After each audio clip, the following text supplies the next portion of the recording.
Thank you, Mr. O'Hara. Our second speaker will be Kelsey Stewart.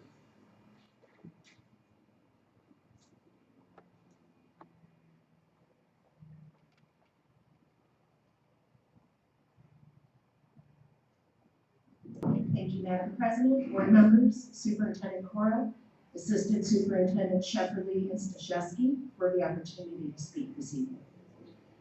I attended the Santa Paula High School Back to School night last night, and I couldn't help but notice the banners in the gym. Our high school has had many league championships since 2013, but if you were visiting the gym, you would not know this since there are no banners past 2013. On behalf of the athletes and the coaches, both past and present, I ask that you please consider new banners that honor those teams and players that played for Santa Paula High School. Along those lines, Santa Paula High School chooses 2 athletes a year, 1 male and 1 female, and elects them or nominates them to the Ventura County Hall of Fame. Not many people know about this, but it happens every single year. I see this as an incredible achievement for those students, and I suggest that maybe you think about having banners raised in the gym to honor and recognize those athletes, because most of them are chosen not just for their athletic abilities, but also what they do outside of sports and what they do for the community of Santa Paula High School. Last, I would like to ask that the district please speak with the city about the speed limit signs around our schools. They are hard to see, they are too small, they are in places where cars do not look for them, and a lot of people do not realize that every single one of our schools has a speed limit of 25 miles per hour. I live right here by Glen City School all day long. Doesn't matter if school's in, if it's out, if it's the weekend, people are not doing 25. And it is dangerous.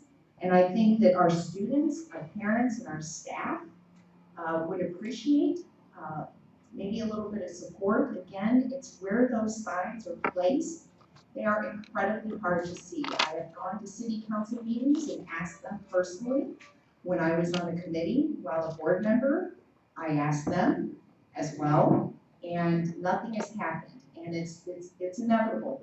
There's gonna be some problems with students. So I just ask that since you are the entity that you are, to please speak to the city and maybe encourage them to do something about the speed limit sign so that everybody in town knows what the speed limit is and where those speed limits are enforced. Thank you so much. Our third speaker today will be Adriana Mota.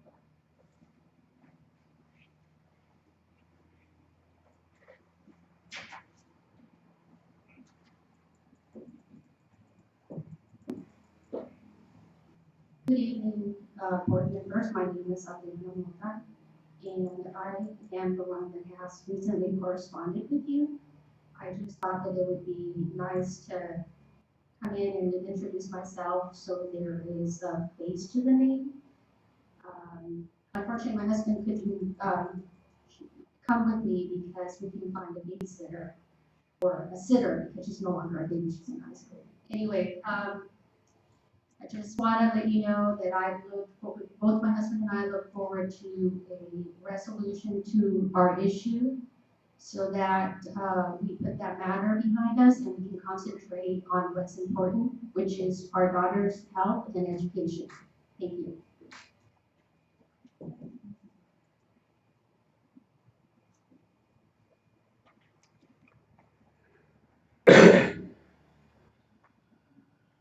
Presentations. Our first and only presentation, safety presentation. Dr. Cohen. Yes, thank you, President Urias. We have our safety manager for the school district, Mr. Jeff Arjun, who has been requested to share with the board and the public the safety measures that we have going on, some of the safety measures that we have been using to increase safety at all of our school sites. And so he will give us a rundown of what's going on district-wide and We'll also take questions from the board if there are any as he's doing his presentation. So, Mr. Archer, thank you. Thank you, Dr. Burr. Good evening, board members, assistant students. It's kind of ironic that it's 911, we're doing safety. Maybe that was very planned. I'm certain. Okay, start off with some of the training that we do for the district, and I would say one of them that I feel is really, really important is the CPR training. We have a local man Morales fireman, and now a county fireman,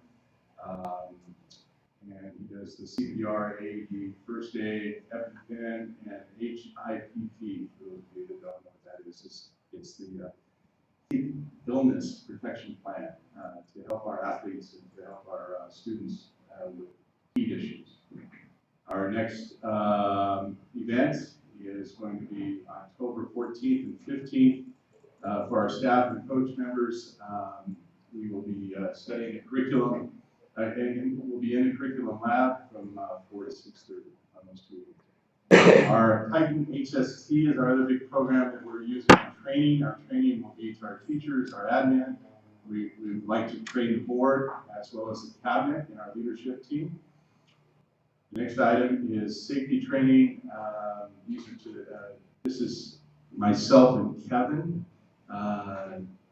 The two of us, Kevin is the director of maintenance and operations, and the two of us will be arranging all the training for the different custodians and other staff members. The ergonomic training and evaluation is done by a physical therapist by the name of Jamie Mason, and she studies all of our workstations. Programs that we'll be maintaining that we've been doing for a few years. One of them is the door locks. We have ordered door locks for doors that only lock from the outside with a key. This way you can close the door quickly and put the door lock, which is called a night lock, in a little holder, and then the holder is virtually impossible to open the door, even with a key. The next system that we're implementing is the Raptor system. That's at 2 of the schools right now, Isabel and Bedell, and it's working very well, and we'll be introducing it to McKevitt this year. Next item is safety inspections. The safety inspections come from 2 groups. One is our JPA, our insurance company.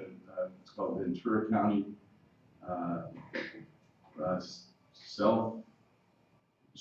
Self-Schools. Thank you. I can't even say it.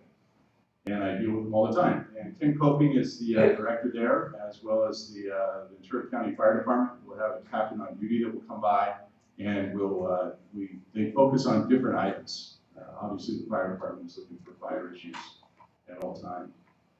Next item, kitchen safety. We work with Suzanne Stamp with CNS, and we work with a company that it's called Safe Kitchens, of all things, right? So, Safe Kitchens, and they come in and they do training to all of our CNS workers. The next one is the emergency drills. The emergency drills that we have at all the schools and with this fire.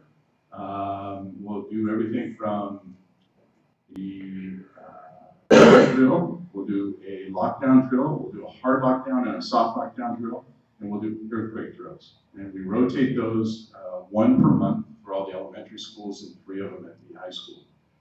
And it's the key element now is we're using the Titan program while we do the drill. We tried it for the first time with McKevitt. It worked really well. And now we'll start introducing it to all the other schools to use the Titan program simultaneously with the drill.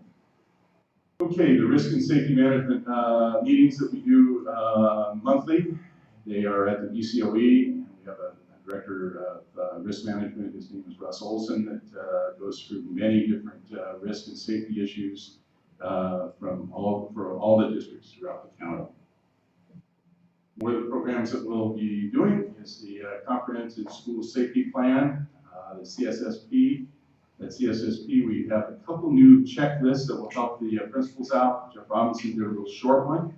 I'm in the middle of doing a real long, comprehensive checklist for the principals so that we can understand everything that we need for the schools and this plan. Santa Paula City Court. This is a meeting that I do with city leaders at the hospital. Steve Lazenby, an ex-retired captain, is our leader of this group, and we go over what city issues and what the city can do to help the schools and what we do to help them as much as possible. Dr. Poore and I, we met with Chief of Police, and he emphasized the WeTip program, which our JPA pays for, and we'll be submitting more posters and more information at all the schools. A new one that we're doing also is See Something, Say Something, and you'll be able to see a little owl on the website. You can push on that, say something, see something, and you'll be able to see that on the all about it on the website, on the Santa Paula Unified School District website. Some of the new items that we'll be doing this year, and we've done a great shakeout every year. This year we're going to do it a little differently, and we'll be on 10/17 at 10:17 a.m. Our main focus will be the high school. That'll be our main big event. So board members, if you'd like to view this, please be there at about 10 a.m. and we'll get it running. We'll also be doing at least 3 of the other schools with different emergencies, and the fire chief Monday, he has agreed to allow 2 of the engines that are normally on standby for the city. He is going to add another engine so that those 2 main engines and the paramedics will be able to go to the help us with all the schools that run the drills, run this great shakeout. So it'll be a simulated earthquake scenario, and I won't give you more information than that because we want it to be a surprise to everybody on the campus so that they experience it as real as possible. The other thing that I've been working on with Russ Olson from UCOE is the Cal OES and the FEMA program. Ever since our fire here, we've been looking at a grant to get switches. These automatic switches allow us to put generators up to it. And part of the grant are 3 generators. And these 3 generators are huge, big, and expensive, and we'll be able to, they're on wheels, and we'll be able to move them depending on where we need refrigeration, freezers, IT, etc., whatever the need is for power. And by the way, that's about, all the switches and the generators is about a little over $400,000 grant. Looks like we're going to get. Cal OES just reported to Russ Olson that it looks like FEMA's going to come through with it real soon. Pardon me? No, it was kind of selective, but it was mostly the ones that were most affected by the fire. So it was correlated with Ventura Unified, Santa Paula Unified. I'm not sure if Fillmore filed for one, but Thousand Oaks and some of the areas that had the different fires. The Titan program, one of the big things that I've been trying to work on is not only to train our staff, but the police have agreed to allow us to train their officers in it so that they'll have that information from our schools immediately. And Chief Mundy heard it for the first time at my last meeting at the hospital and with the city court meeting, and he is entertaining having me train the captains. So that not only will our staff get that information from Titan, they will also, which I think is a key element. Mr. Archer, did you cover crossing guards? I haven't gotten it. Okay. That's next. Okay. Yeah. Oh, I'm sorry. Thank you. I skipped it. Okay, so crossing guards, we've received all the bids in from the companies, and we're formulating the MOU right now. Catherine is working real closely with the city, and we're trying to get that MOU finished and get it approved by the board, and then bring it and present it to our board. Thank you for that. And Edison, I went to a meeting the other night in Ventura. I was invited by a friend of mine who's the director of the Telegraph office, and he gave us brochures, which you guys I think have in front of you. And I included a little piece of wire over there. And this is the new wire with the coating. And this wire is used to be aluminum only, and that aluminum would hang across the canyon and from pole to pole. The epiphany that they had about 6 months ago, probably after the fire, they now are coating it with this PVC type material. And so if the wire moves or the wind blows, one of the great outcomes of our fire is that now that's coated, so that if it hits metal, it won't ground, it won't spark, it won't send those sparks to the ground, and then it can catch that area where it does that on fire. They're actually, this literally came from the director, Brian Adair gave it to me, he's a friend of mine, and they're putting it into the poles right now on Highway 150. So it's currently going in, and they're putting hundreds of thousands of miles of this stuff all over the place to protect from the winds. The other outcome from that meeting was what wind levels are they going to shut down the power to our schools? And that correlates with the generators, the need for the generators. What would constitute Edison to shut everything down? So that was a big thing. They didn't have a definitive answer, I have to tell you that, but they're working on it, and they're going to tell us what the situations were that would make them shut all the power down. Last items here, single point of entry we're working on. Here at Glen City was our first school, and we're trying to eliminate people from the street coming onto the campus, and we're trying to have it so that we have more control at the front doors of our schools and keep them safer. And so a single point cameras, video, and a buzzer system to let them in is, I think, very important for our schools. The next thing is another new item that we've been working on, and I may have ruffled some feathers last time during the fire a little bit, because there were days that certain areas of the county, the air quality was really bad in Ventura, or the air quality was really bad in Thousand Oaks, where the fire was, and our air quality wasn't too bad. We purchased a machine that I could hold by hand and see what the air quality is. And what happened is that we found a company called Purple Air Systems. And Purple Air Systems will allow us to, and our JPA is going to pay for this, put these little, they're like little balls that will be hanging in 3 of the schools. And they're little canisters. And inside these canisters work off of Wi-Fi. And then the Wi-Fi sends the signal of the air quality to the county. And it will be one of another tool for the county to evaluate air situations so that we would know firsthand if we needed to shut the schools down or keep them open. And there were many times that our machine, the machine that we bought, said, we're clean, we're good. They wouldn't do it because a sensor in El Rio or a sensor in West Ventura or one over in Wainini, the 3 of them triangulated showed really bad air. Well, the problem is the east winds were blowing that along toward El Rio and Ventura, and if we weren't getting a true read here, I felt, but obviously we got to keep, do whatever they say to do, but I felt we've got clean air, we could have been open. So the whole key is that how can we monitor this better? So if you go on purpleair.com at some point, you will see what they do with the county. Now this isn't a forecasting system. It's all in the past or in the present, right at that moment, and you'll be able to see exactly what the air quality is. And it also shows a graph, and then it shows what good air, what bad air, what medium air, and so that we can judge where we're at and if we should close down.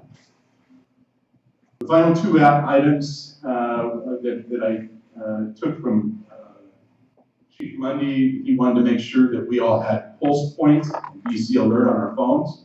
These are 2 apps that I think are imperative to knowing what's going on in our county, knowing what's going on near our homes, and I would really recommend those 2 items. So anyway, thank you for the opportunity. If you guys have any questions of me, shoot.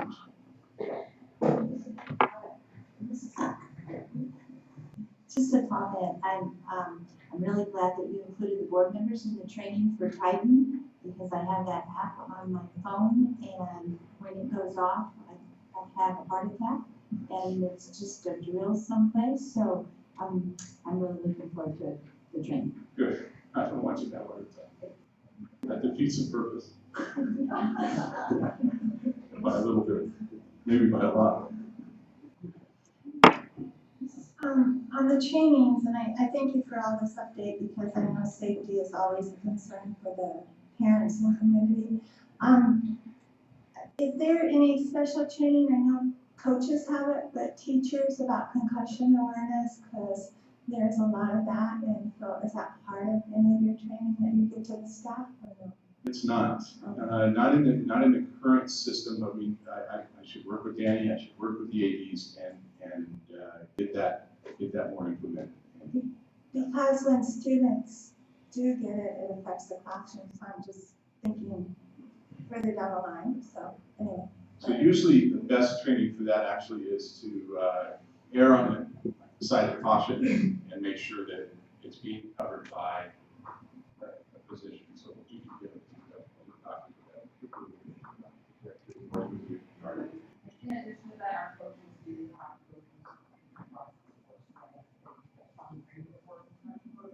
but our athletic trainers absolutely that are events, especially football and wrestling, that there's a car very likely to be. And then is the school notified, or, I mean, there's still medical, but the fact of the matter is, that it occurs during usually at practice after school, but the effects are not just go away overnight, so that's what I'm thinking. So it is protocol, I also send that out to the school. The concussion protocol is through the athletic trainer along with our athletic director. And the teachers do that. There are long-lasting effects based on a doctor's diagnosis, and the teachers are also notified because there are accommodations that need to be made during training. Also, my grandson's playing football, and they take, tests on computers that are supposed to reveal concussions. And just, I mean, all of the kids take those tests.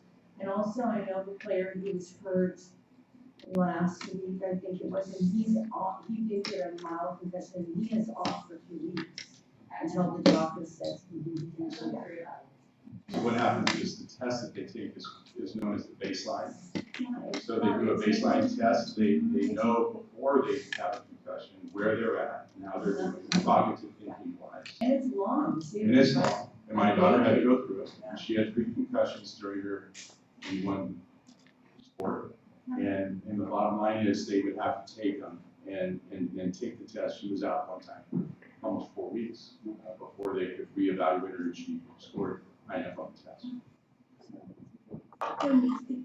The other question, another question I have is, if we have the electricity shutdowns, because I know it's a big thing now, and Edison's being reactive, which is good because of what happened with fire.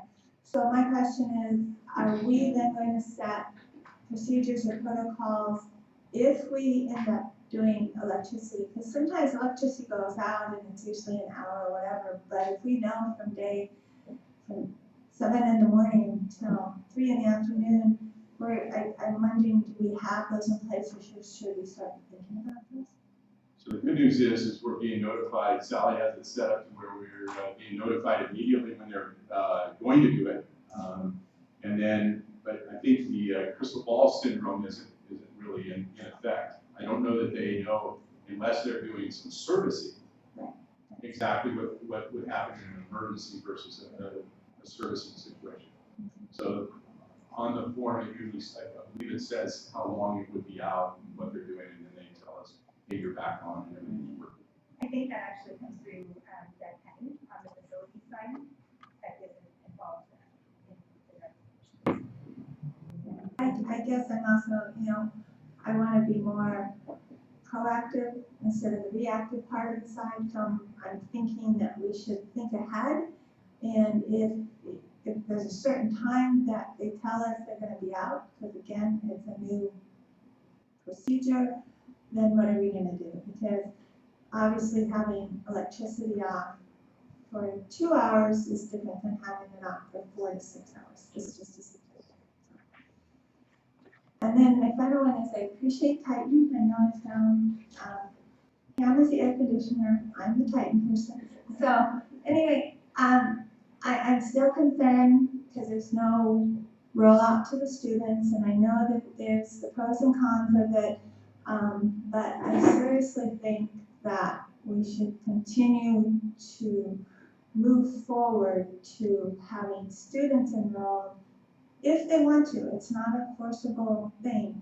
And I know a lot of parents are anxious to be able to be given the information. I think there's a misconception about Titan. It's another tool. It's not the FALA, but you can make one notification on Titan and not 4 phone calls. So we're not playing phone tag by calling the district office, who calls this, who calls that, this calls. It's a reactive thing. And I'm just thinking in a lockdown, you can notify parents that there is a general place for them to go if they have questions, in a lockdown. And so it's just another tool, because a lot of people, even though we have EdConnect, they go out late. Some people don't listen to voicemails at the end of the day. So anyway, I just encourage the student and parent portion of Titan to be rolled out.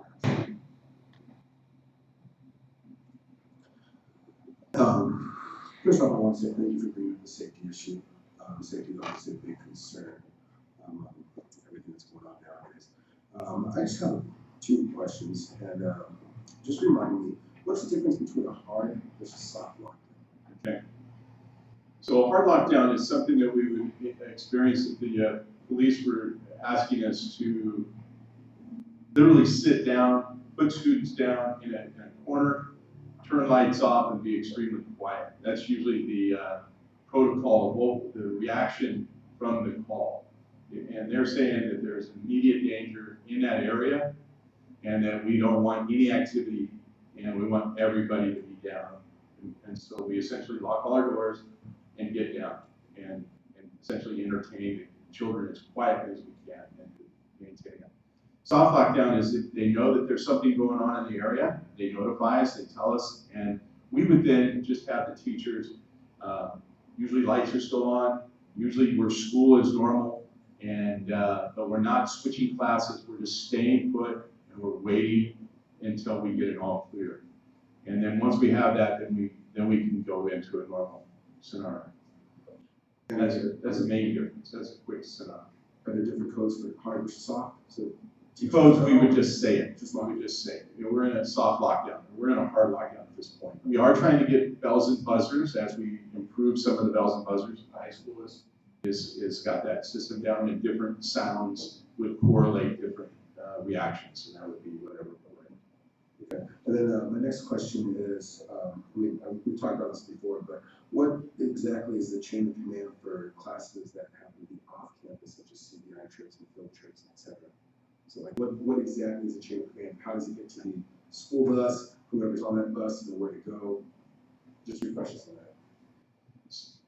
So bus protocol has been more of a teacher scenario at the site, taking role, and I don't know that I have little to no control over that. I haven't been implementing that at all. Yeah. But if I can add to that, we learned a little bit from last year at the high school, because we had a field trip, and that's where utilizing the Titan program the way it's meant to be utilized would be extremely effective. And part of it worked, part of it didn't work, but we learned from that experience. Okay, so since the software hasn't rolled out yet, my concern is, and this just came out, she was talking about the software. What happens if there's something wrong? What exactly is the chain of command? How do we make sure that our students get to someplace safe? Do the teachers know where to go? Do the buses know where to go, etc.? Because I just would like to know the safety concern. And again, with when we say the Titan program has not been rolled out, it has in a way, because all teachers in classified have been trained. We just need board members and cabinet. I'm not sure if I have not been trained, so other cabinet members I believe need to be trained. So it has been rolled out. So principals have their protocols at their school sites. We have 3 in the audience. I don't know if anybody wants to speak on behalf of your school. But everybody knows to send the message out. I think that your question is about field trips. Is that correct? Field trips. Because at the school site, it's pretty easy. Ms. Garcia? So yes, on the day, last year, several of us actually sent text messages, but, our phones had bad reception, and none of the messages went out. And so we did call the district office regarding field trips, and then the phone call was made, to the chaperones on the bus. However, I mean, obviously, our focus was on making sure that we put in place in order to address the issue that we had. And making sure that like the protocol is the site administrator, if they cannot get on the bus, they call us, they make the first effort to call and let the bus know not to come back to campus, and then we, at the district office, redirect to the furthest safest place for a bus to redirect. So the example that we're using, we had a field trip coming back, one bus had already arrived at the site, and the students had already been released, there was one bus still in transit, we redirected them to the city, they came here, and they were released from here, and parents were notified that their students were being released from here. That would be our current protocol, and we would then again serve, there is a problem with connectivity up in the high school, we're exploring whether or not it is based on carrier, because we have a AT&T, Sprint, Verizon, and so we're looking at which one is the best, because we have had issues up at the high school because of the reception. So that's a problem with, not being able to get a message out, and still be relying on our protocols. But just to notify the district office, and then we will reroute the buses. In the event that there is an issue with cell reception, if a call is made or radioed in, anybody with a computer access on campus can also place that alert through a website that you can go to the log contain. So there are several ways to get that message out in the event that cell reception is compromised. Because we're being taped and it's hard to hear, should we repeat what she said with a microphone? Sure. All right, Ms. Rowland, just what you wanted. She loves public speaking.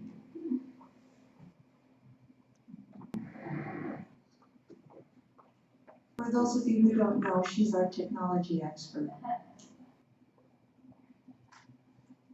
For the record, Ms. Rowland, can you introduce yourself? My name is Sally Rowland, I'm the Director of Technology, and as we all know, I'm more comfortable behind a computer screen rather than in front of an audience. However, in the event that telephone reception is compromised or traditional phone lines are compromised, as long as we have internet connectivity at any one of our sites or cell phone reception off-site, any member of our staff can place that alert to be sent out.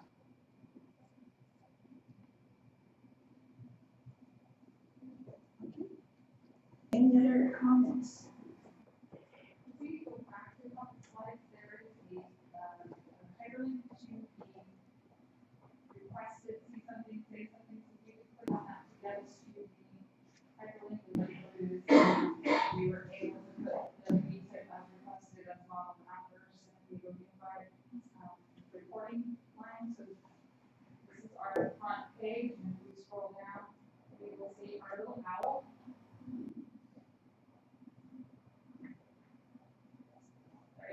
So there's a hyperlink there, if you want to click on that, it's a place to report.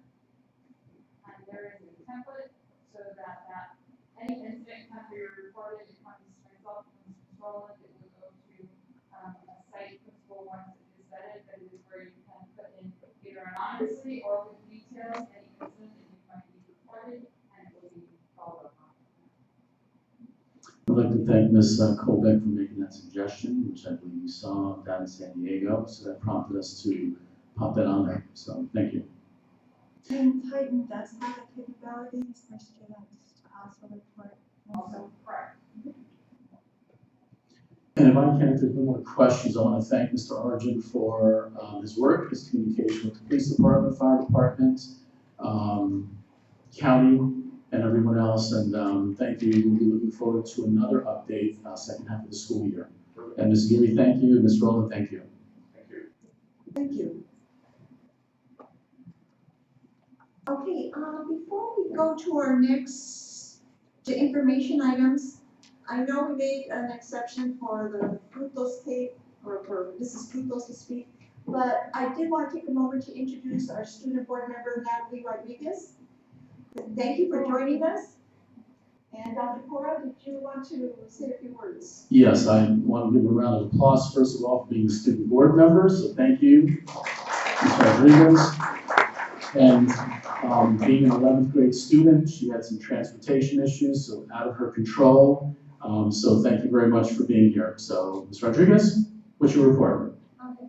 And wait, just speak right into the mic. Thanks. Hello. Alright. So for elementary school activities and events for Broad Webster, they completed their play, and the play was based off staff, and they taught students how to deal with uncomfortable social situations.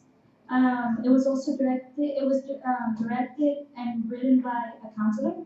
And they also did this, and they're going to do a school-wide celebration on the 30th to celebrate their improvements on test scores. And they'll also be having their former fifth graders join them to celebrate. Then Bedell is had their back to school night third. They're having a family story, Latino family literature project. There's going to be a total of 9 sessions from 8 a.m. to 10 a.m. and that starts the 12th. There's going to be a TO art field trip for second and third graders on the 25th. Fall picture day is on the 26th. For Bancher, their picture days are going to be on the 13th. Glen City has had a successful back to school night. More than 400 families attended. And then on Friday the 13th, we'll have the first family movie night. Graysdale had their back to school night September 5th. They're going to be starting their 8-week series of classes for parents to attend, family stories. It's going to be a parent educational class, and it takes place Wednesdays morning. And then 26 Graysdale parents are currently enrolled in ESL in the mornings 3 days per week. And this is the third year Graysdale has hosted the ESL classes for parents. And they are also having family science night September 24th. And McKevitt is having a back to school night, or had their back to school night before, and had their picture day the 6th. Isabel Middle School is having a science field trip to CL Harvard the 6th. And then College Club during lunch, during lunch, the 18th. And then Isabel's going to be having a takedown tournament for wrestling the 19th, and a back to school dance the 20th. And then Renaissance had their back to school night the 12th. Tomorrow, so my bad, tomorrow. And then they're going to have a Ventura College presentation the 26th.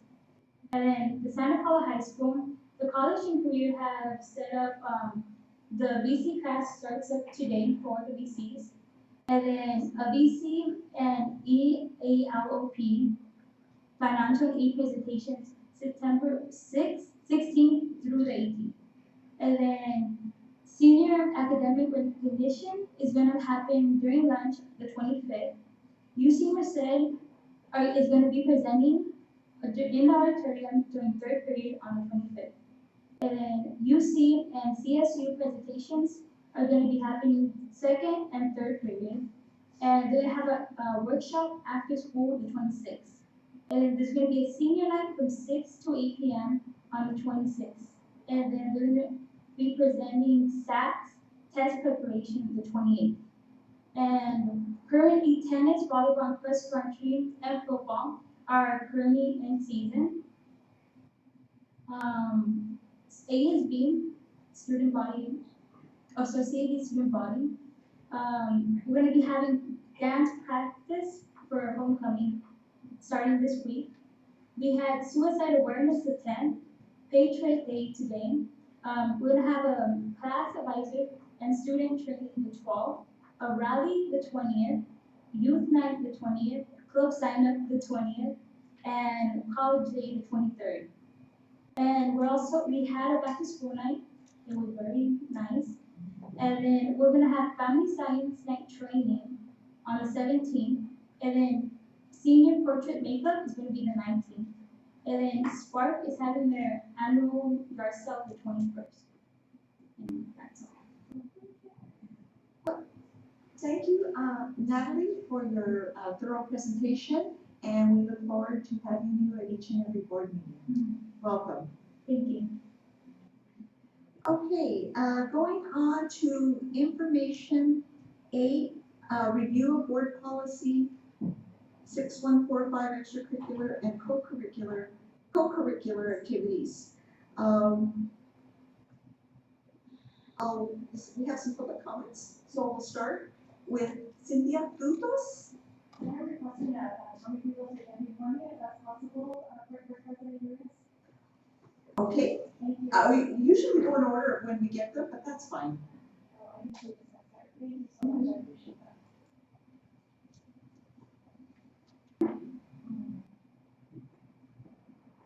that. This time here, so,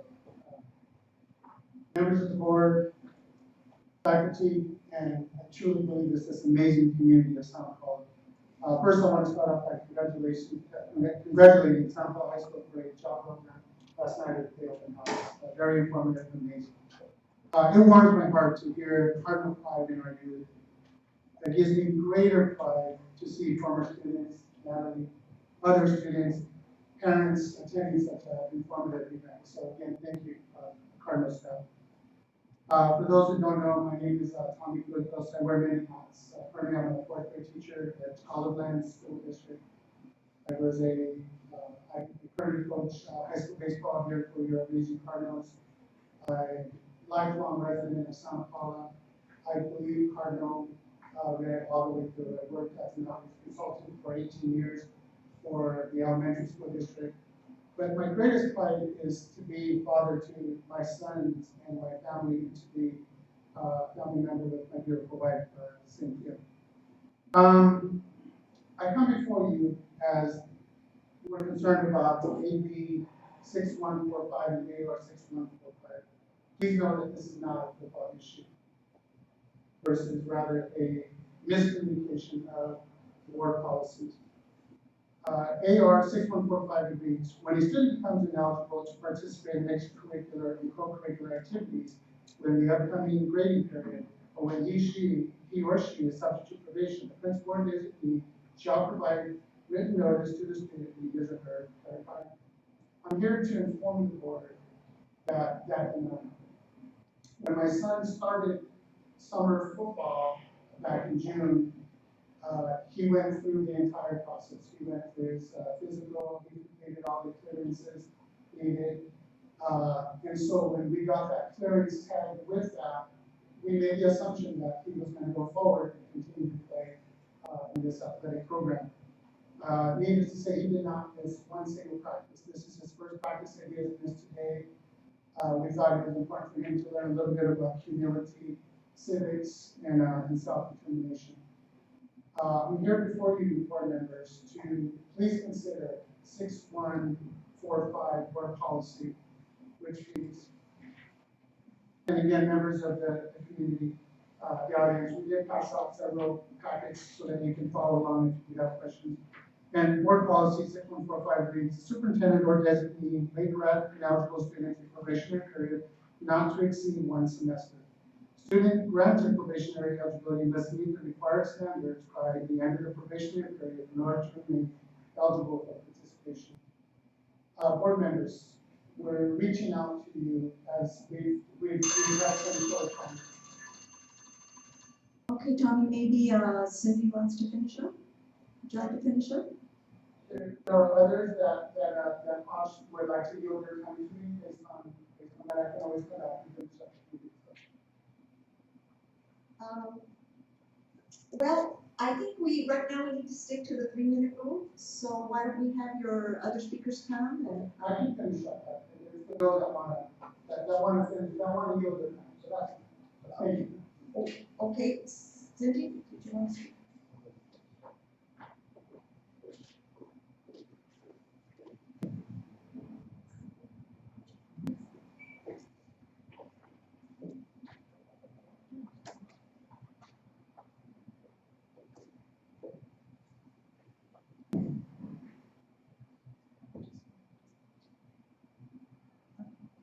evening, Board President Urias, honorable trustees of the board, Dr. Cora, executive cabinet, and members of the audience. My name is Cynthia Frutos. I'm a proud parent of two Santa Paula High School graduates and a 10th grader, Joseph Frutos.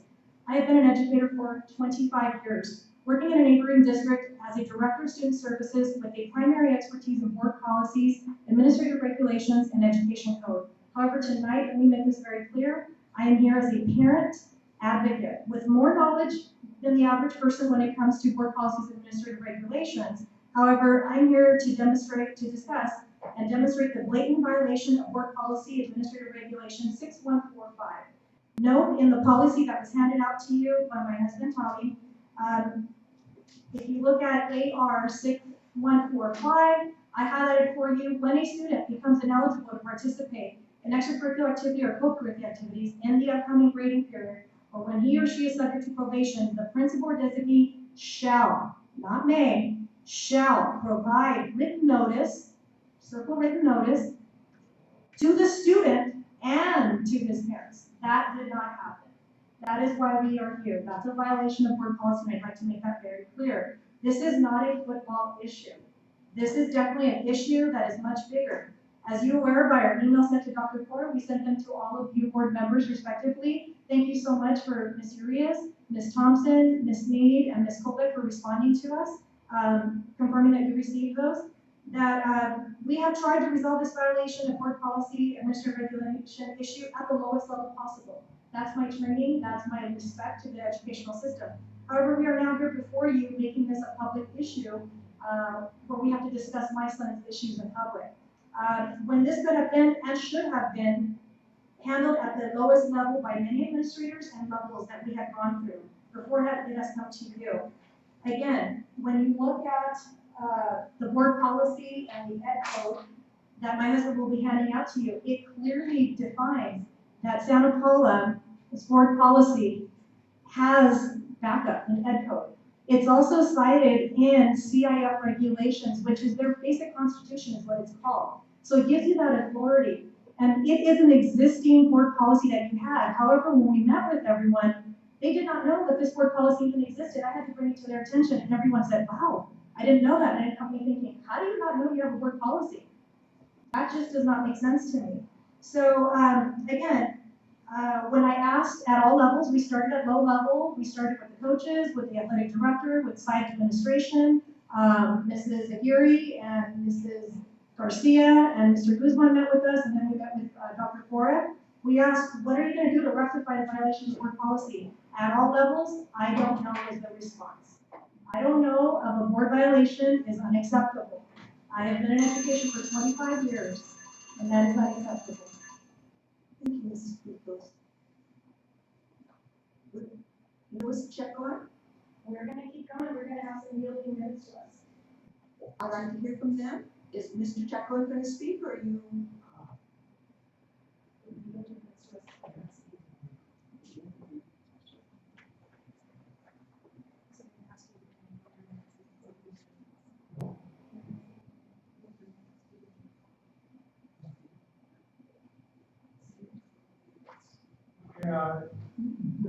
Board member, I'd just like to say that I want to give my time to my stepson, Tommy.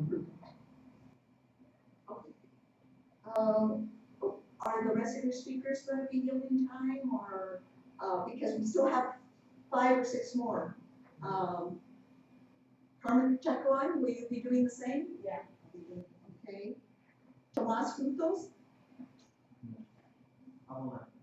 He's going to speak. Okay. You want to let your son speak? He's next in line.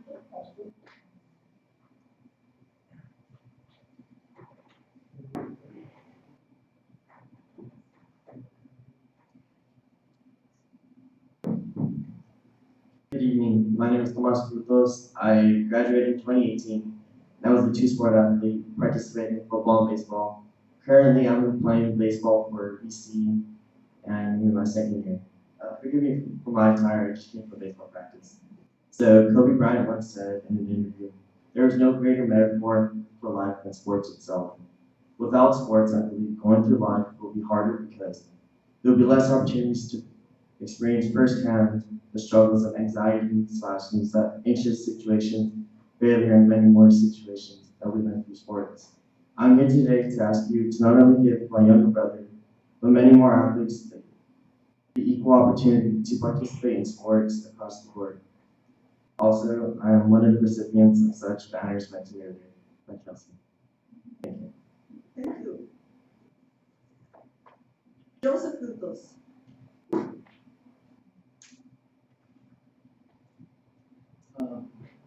Good evening, board members and superintendent.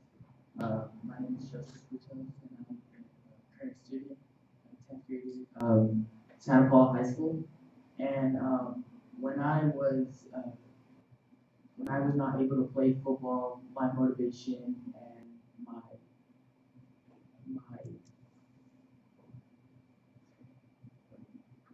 You're doing fine. like I like with football, I really wanted to work hard in school, and I'm really still dedicated in school and wanted to play not only with my teammates, with my brotherhood, and with all my brothers and with all my friends, and having a good time, having a fun time, being involved in sports, and doing what I really love to do. And I wish for all of you to help me with my dream and accomplish my goal and proceed to the next level with my sports. That's it. Thank you. Thank you. Teresa Munoz. I yield my hands to Cynthia. Aurora Cantero. And Solomon Hinojosa. Okay. Okay. Cindy, you're up. Thank you, Board President. So as I was indicating, again, we have met with all staff. They all admitted at each level that they failed to notify in writing. Trust but verify. You can talk to Dr. Cora, you can talk to Mrs. Aguirre, who was actually at the meeting that heard that as well.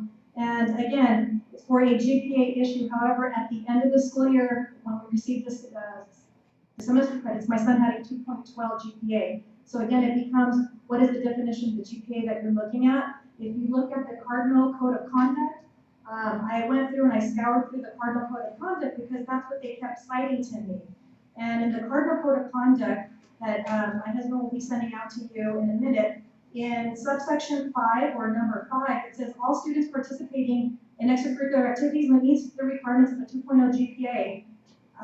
Then it says for the grading period immediately preceding their season of sports, they must maintain a 2.0 GPA with a passing minimum of 20 credits for each grading period in which they are participating. And let me read this out loud, a little bit louder. Only report card grades will determine eligibility. These are grades issued at the end of the first quarter, first semester, third quarter, and second semester grades. These are the mandatory minimum CIF requirements of athletic eligibility. The semester grades GPA is a 2.12, and then they're citing minimum CIF eligibility. Well, we handed you the CIF constitution that supports a probationary period. Again, number 7, if the athlete attempts to improve a grade during summer school by taking the same class than the previous grading period, the summer school grade can replace the original grade. This opportunity was never availed because we were never notified. There were other kids that were notified and they took summer school classes and they were able to rectify the GPA. My son was not availed that opportunity. Another violation of our rights, again, quoting this Cardinal Code of Conduct that Dr. Cora and everyone else was quoting. Again, to me, I'm looking at the Cardinal Code of Conduct as capricious and arbitrarily interpreted because who's chosen? My son was not, but I do know that there were some kids that were others. That is my claim. So who is responsible? At the meeting, I asked constantly multiple times in the presence of Mrs. Aguirre, Mrs. Garcia, Mr. Guzman, what do you think about this policy that currently have in existence? Well, we could see both sides of it. We could see both sides of it. However, when we asked Dr. Cora, what was their recommendation? They said to go with the Cardinal Code of Conduct. So saying one thing to us, saying something to Dr. Cora, again, where did we get correct information for you? That's why I'm providing all these details to you. Again, if we're looking at the athletic director, I could not find his job description. We contacted Human Resources, and yet we were indicated that they could not locate it. But I noticed in your LCAP goal, it's a $49,000 expenditure under student improvements.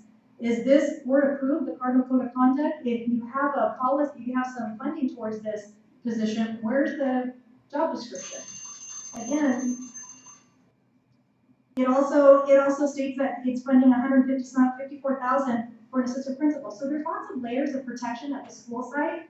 Under parent improvement, so Mrs. Shefferly, I'm sure you know where I'm quoting, in your LCAP, the school goals and the expectations. Again, improvement. How is this something that we can improve? How is it that the Cardinal Code of Conduct supersedes a board policy? My question is this Cardinal Code of Conduct board approved, and were you aware that there's a discrepancy in that? Again, when we met with Mr. Guzman, he said, I'm constantly tracking students that fail, and I report that to Mrs. Garcia, and I report to her all the teachers that are failing all the students, and I asked them, why are you doing autopsies?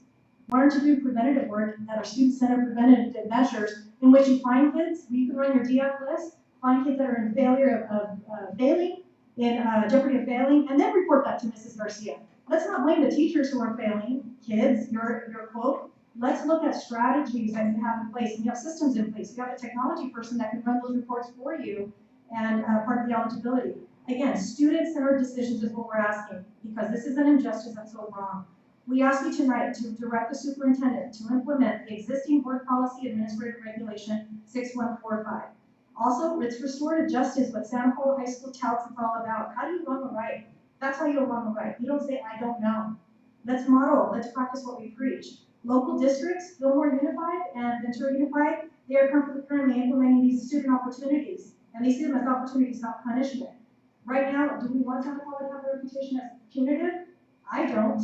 I don't want them to be known for autopsies. Lastly, in all the handouts, you will see that these are facts. I'm not making things up. I'm a person of honor, and I would never ask for a personal favor if that's what was told to you.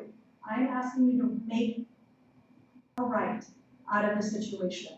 Santa Paula is not above the law, Santa Paula High School, nor above board policies. As a proud Cardinal, class of '89, and a proud parent, I ask you to do the right thing for all kids. This is all kids. And it represents other students because this is clearly goes beyond our issue. As I'm sure you've been contacted before by other parents and other sports, you will be helping lots of others, and you will be stopping an arbitrary and capricious decision-making by Santa Paula High School.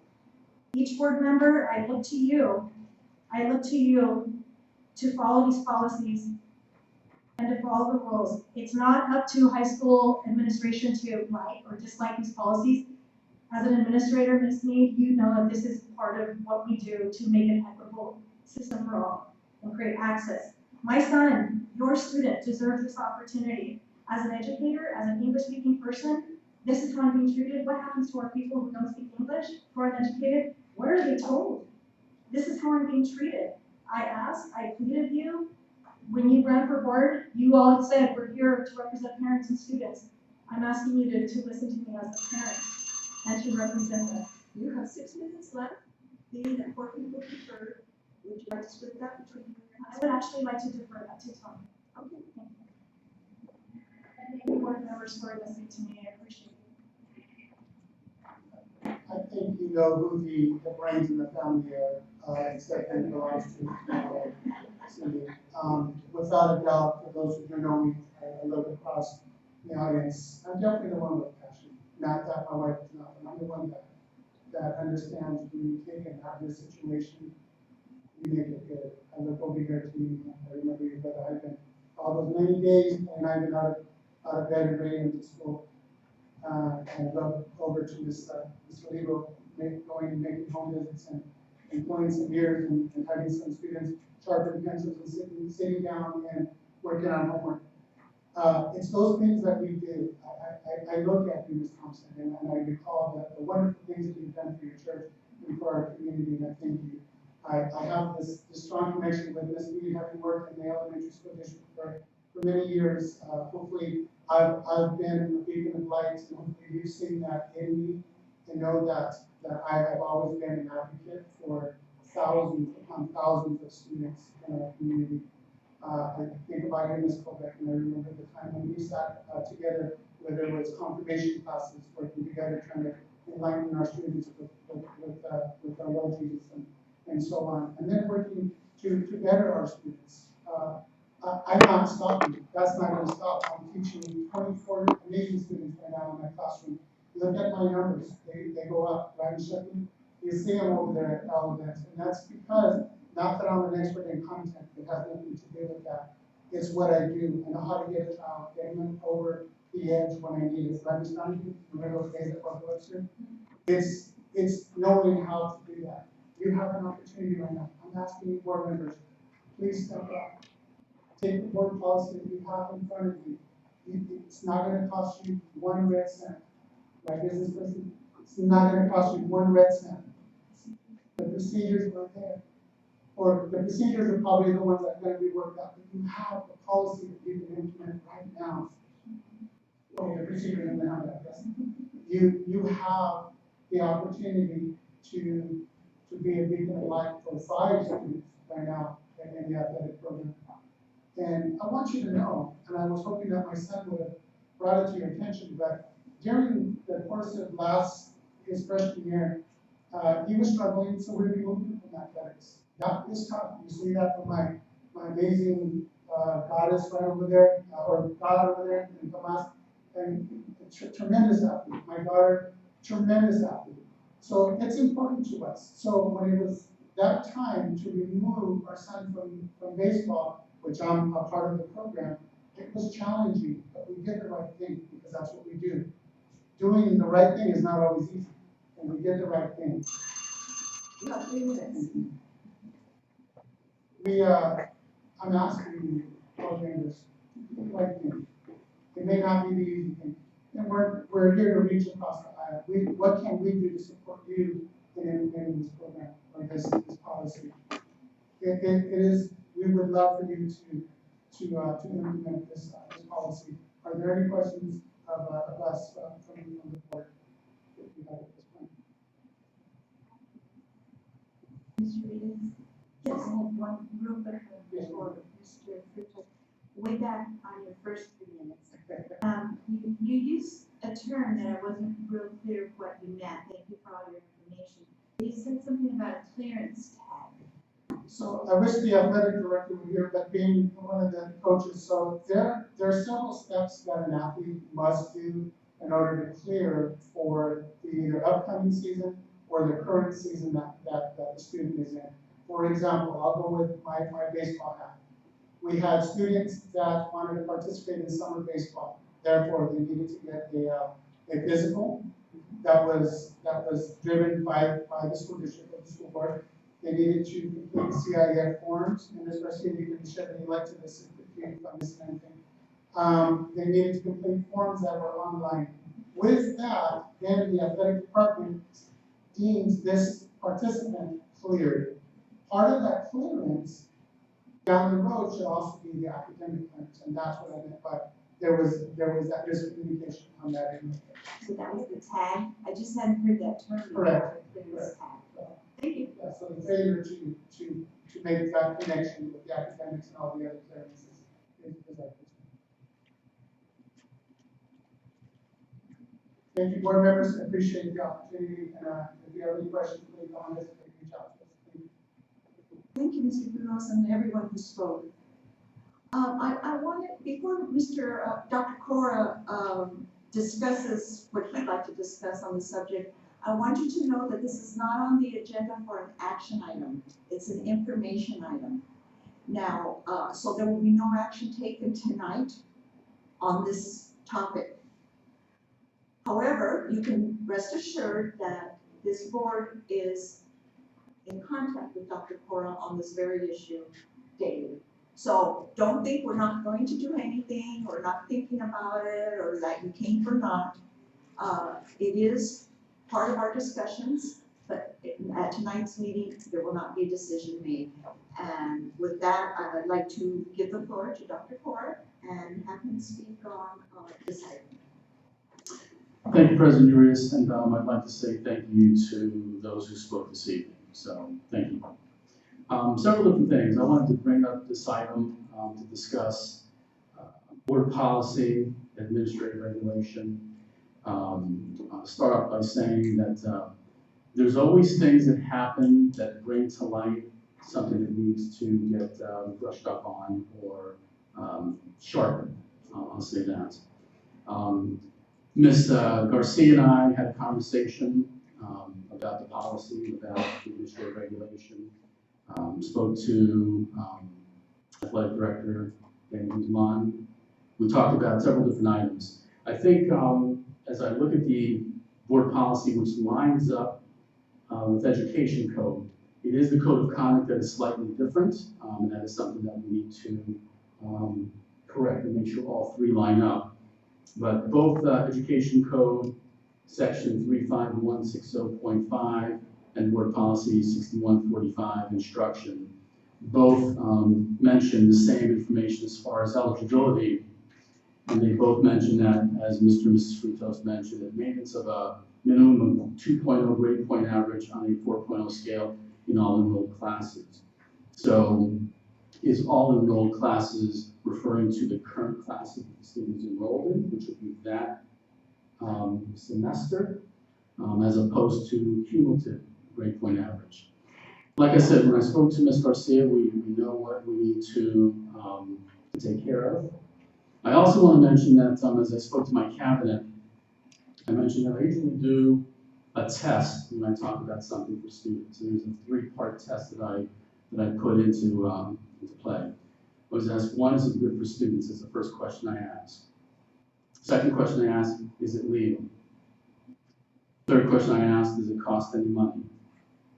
All three of those, when we talk about the provision in the board policy administrative regulation, says the superintendent designee may grant ineligible students a probationary period not to exceed 1 semester. Is it good for kids?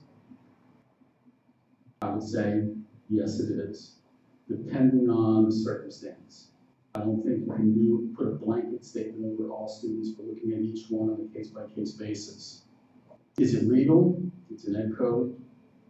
That students can be placed on probation. It's in board policy, and it's in the CIF regulations. And the third one, does it cost any money? No, it does not cost any money this time. So with all of that being said, again, Ms. Garcia and I have discussed on what needs to get cleaned up.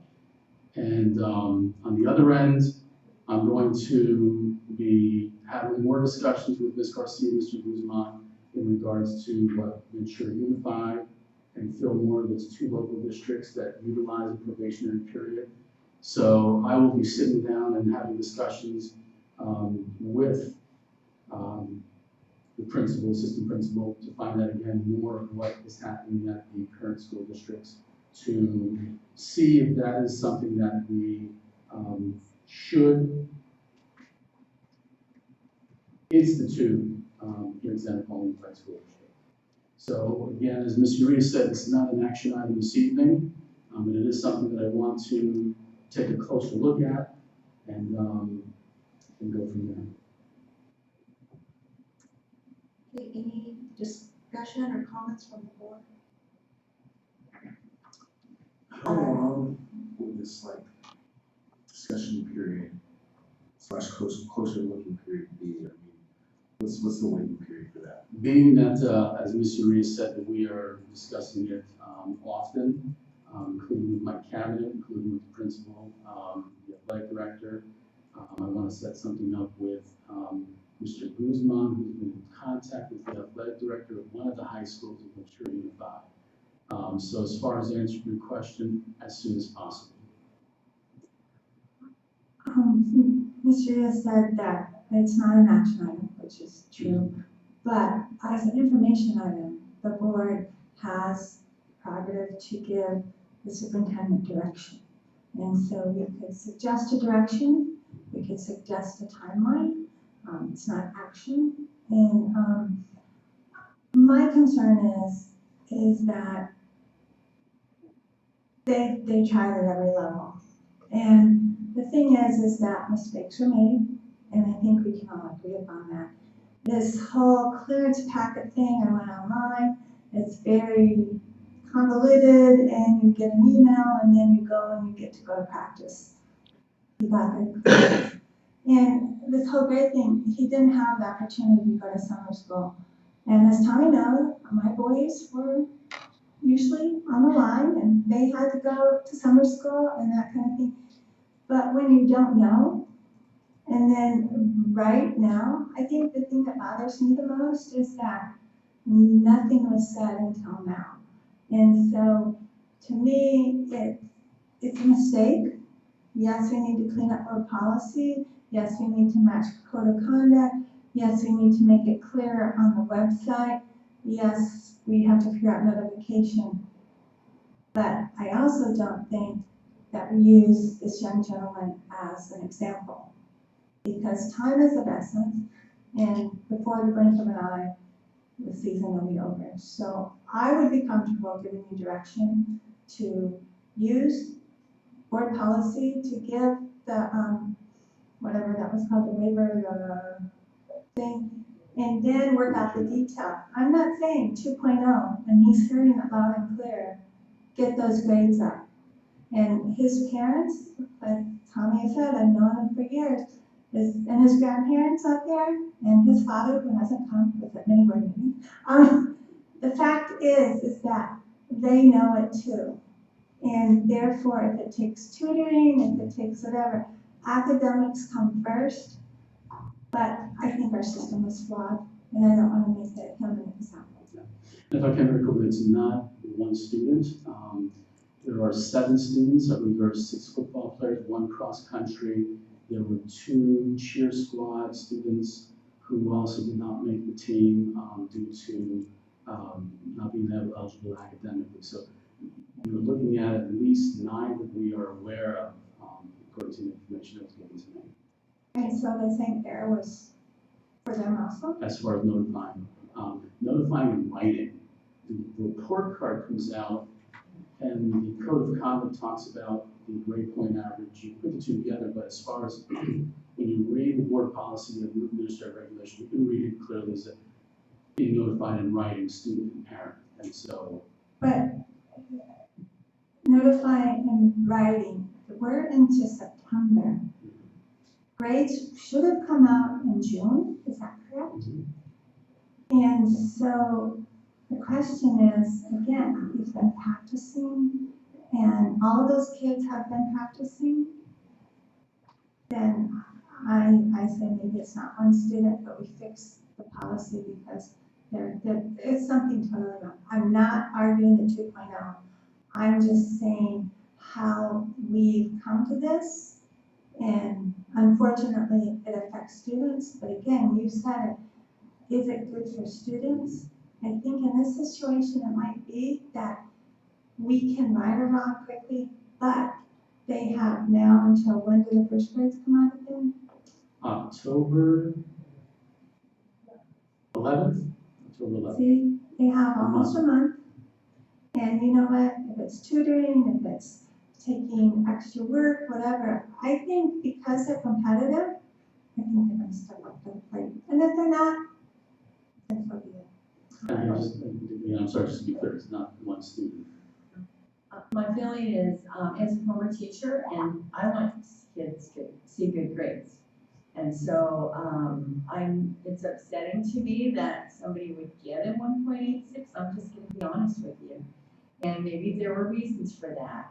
However, having said that, we didn't do our job by getting the information to your parents that you were not eligible to play the way that it says that we're supposed to. And if all 9 students did not get that same information, then that's on us, as far as I'm concerned. So I'm gonna see those grades go up, and I'll personally tutor you. That's my feeling. I mean, if we did not do our job correctly and it slipped through, it's not the kid's fault, it's not the athlete's fault. That's my feeling. So let me go back to Mr. Luna's question regarding timeline. Again, I mentioned as soon as possible, which is looking at meeting within the next couple of days. What I'd like to do is I need to look at all 9 students that were presented to me as far as not being eligible, and of those 9, 7 have been practicing. So again, I know one family came this evening, but it's looking at all 9 students. And I don't feel that it's your part to do a waiver. I don't think that even enters into this, because I think this is a which just the procedure did not work and it's not your place even to waiver it. I think that is not the position. I think the position is we can do our job right, so they should still be able to play, if that makes any sense. I'm an English teacher, not a parliamentarian. So correct me if I'm wrong, but we can give you direction, right? We can, it said this whole timeline, we can give you direction. Yeah, the direction can be to please complete this within a day, please complete this within the next month, please make sure you meet with the parents, majority of the board. It's me. In my mind, there's still just a couple of holes that I think for all of our sake, we need answers to from our district. And I would like, when you said a day or 2 days, to me, Friday night, because I know we've asked, and not that you haven't answered us, but you haven't gotten the answers yet.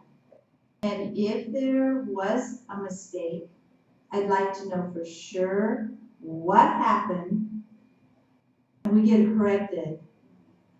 But tonight, I think, as you've heard, what our feelings are, it needs to be corrected. But to me, there's still a few little holes that I have not heard the answers to questions that I have asked, not your fault. You haven't gotten the answers yet. And I think it will help us, help you make a decision, and be a huge first step to get this corrected. So I would like to see, maybe by Friday night, we have something done, one way or the other. Whatever I know it's your prerogative, we can give you direction, but I would like to have to see you make a decision by Friday night. I'll give you a couple more days because there's some real questions out there on whatever. I don't get it in trouble, but there's questions that I have asked that I don't think you've got answers to that would put my heart to rest.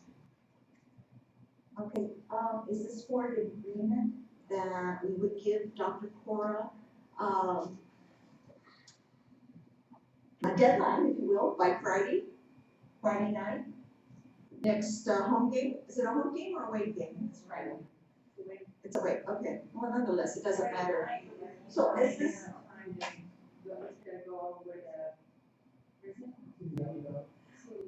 It is Wednesday, I think Friday, is fair. I do think Friday night is fair.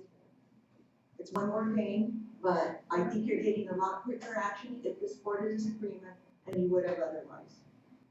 So it appears as if this board is giving you direction to speed up the process. That's fine, and, speed up the process and use your authority to give the waivers, figure it out, because if the grades come out October 11th, and the students themselves haven't taken the initiative, we did our part to wrong and injustice, but again, it boils down to academics. We are not a school that only does sports. It is a privilege, it's not your right, and it's your right only if you have the grades. So as long as you make that loud and clear, I'm fine with you using your superintendent's waiver. And right now, we may not have all the I's dotted, T's crossed, what we want, what we expect, but we have a month for them to bring up their grades, and I think we should allow them to do so. And if you're talking about a case-by-case basis, looking at not just one, but all the students, we have heard that's based on semester grade, it is above what the code of conduct says they should be allowed to play with. So I think that speeding up the process to get this done as soon as possible would not just be beneficial for one person, but to be beneficial for the whole team and other teams in general, like the students.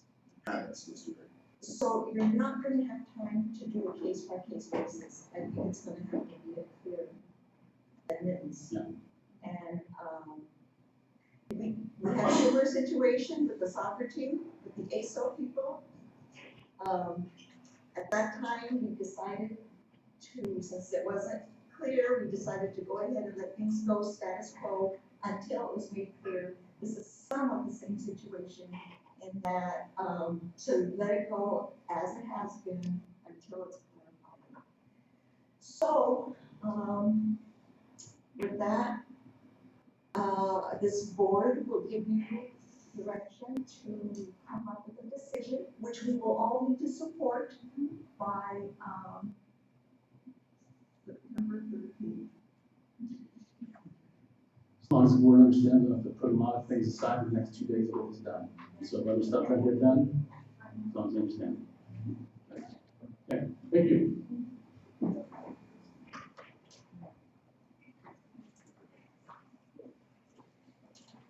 Let's go on to action items.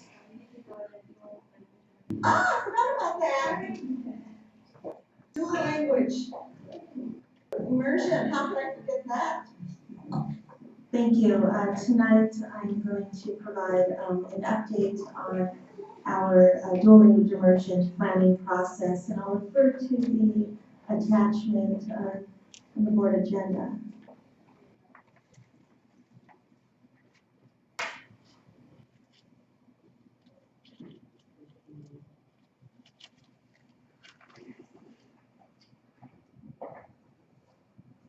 Wonderful, thank you. I'll begin with just the top, if you can scroll up, please.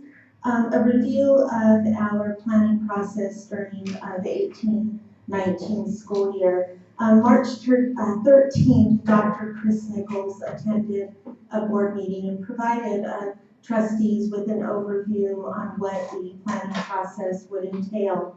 From that meeting, we received direction to convene a DLI stakeholder meeting. And so we brought together approximately, it was 20 participants in that meeting, and trustees Thompson and Urias attended as representatives. We had parents, we had teachers, community members, and Dr. Nichols again provided us with a little bit of research on DLI, and then again, what would it take to move forward. And by the end of the night, overwhelmingly, we couldn't find a reason on why this isn't good for kids in the community of Santa Paula. So on June 12th of 2019, the Board of Trustees approved to move forward, with the planning process for this school year, and also approved the MOU through CABE. Since that time, we've been busy working with CABE, and if you scroll down, please, Linda Hardeman Green will be the CABE consultant that will be working with Santa Paula Unified under the direction of Dr. Chris Nichols. And I'll let you review Linda's biography. She has an extensive knowledge of DLA programs. It was a principal, comes very highly recommended by CABE and Dr. Nichols. If you scroll down, one of the recommendations by CABE was before we start the process, we identify a proposed school. It is the intent of the district to create a DLI strand. The only school that has the enrollment, a large enough enrollment to create a strand, not an entire school, which we're not ready for yet, is Glen City Elementary School. They have approximately at least 4 teachers, Dr. Olivo, per grade level, and I believe the upper grades have 3 and at least 3. So Glen City is the most viable school to lead in with the dual language immersion program, and CABE's recommendation is we begin in the 2021 school year in transitional kindergarten. So on September 4th, I attended a staff meeting. Dr. Olivo graciously, actually it ended up about 30 minutes, where we shared with the staff. I went over this handout and explained what the process was entailed. We also solicited involvement and encouraged all teachers to be involved. And thank you, Dr. Olivo, with the email. We have teachers who are interested. So after tonight, I will be, I have a phone conference on Friday with Kave, and we will discuss how we will recruit for the DLI committee. Their initial recommendation is we use the great people who attended for that initial meeting. So I'll be firming that up and then inviting folks to join our committee. If you scroll down onto page 2, and the Board of Trustees has seen this information before. The bullet points indicate who CABE recommends participate on this committee. This afternoon, I met with our Santa Paula Federation of Teachers, a union president, and an elementary representative.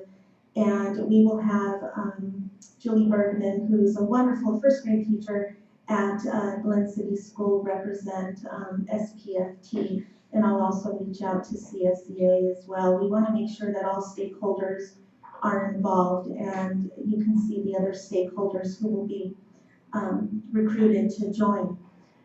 If you scroll down and look at the proposed timeline, this was developed by Dr. Nichols and myself to get us going. And I'll briefly review, we're calling it first trimester timeline. The plan is to convene a DLT, District Leadership Team meeting, on October 9th from 9 to 12. CABE has recommended that we convene the committee during the day. In their experience, when you have the 5 to 8 p.m., folks are tired. And they have found that teachers, staff, parents do their best work earlier. During that meeting, Linda Green will go over roles and responsibilities, the scope of the work of the committee, as well as address goal 3, how to create a strong, successful, and sustainable, most important DLI program. That'll happen on the 9th. And then that evening, we've scheduled it on the same day of a board meeting. So Linda Green will provide the board. Her recommendation is a 20 to 30 minute board presentation outlining goal 3. So that way all stakeholders are informed.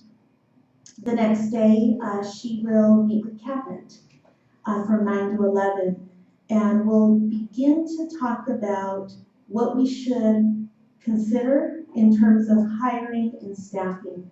What information do we need to begin to think about, as well as advertising and marketing our program. October 28th, we will reconvene the DLT from 8 to 2:30. It'll be a full day's work. The goal of that meeting, we will be addressing goal 6. She will bring sample DLI master plans from the state of California, ones that CABE has found to be effective. We'll break up in groups, take sections, and we will be using those existing plans, master plans, to make our own, so we're not starting from scratch. After that, we will probably do some individual work as teams to shore up those sections, and we'll come back on the December 2nd from 3:30 to 5. So we will work from October 28th through December 1st, creating a draft of a DLI master plan. We'll convene after school from 3:30 to 5 and review our draft. If you can scroll down, please.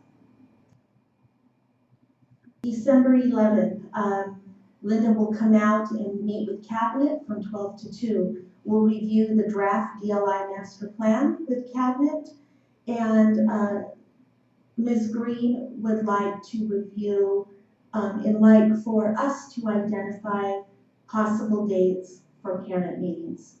She said that starting in January, we should get our parent surveys out. We need to determine what type of interest we have in our community.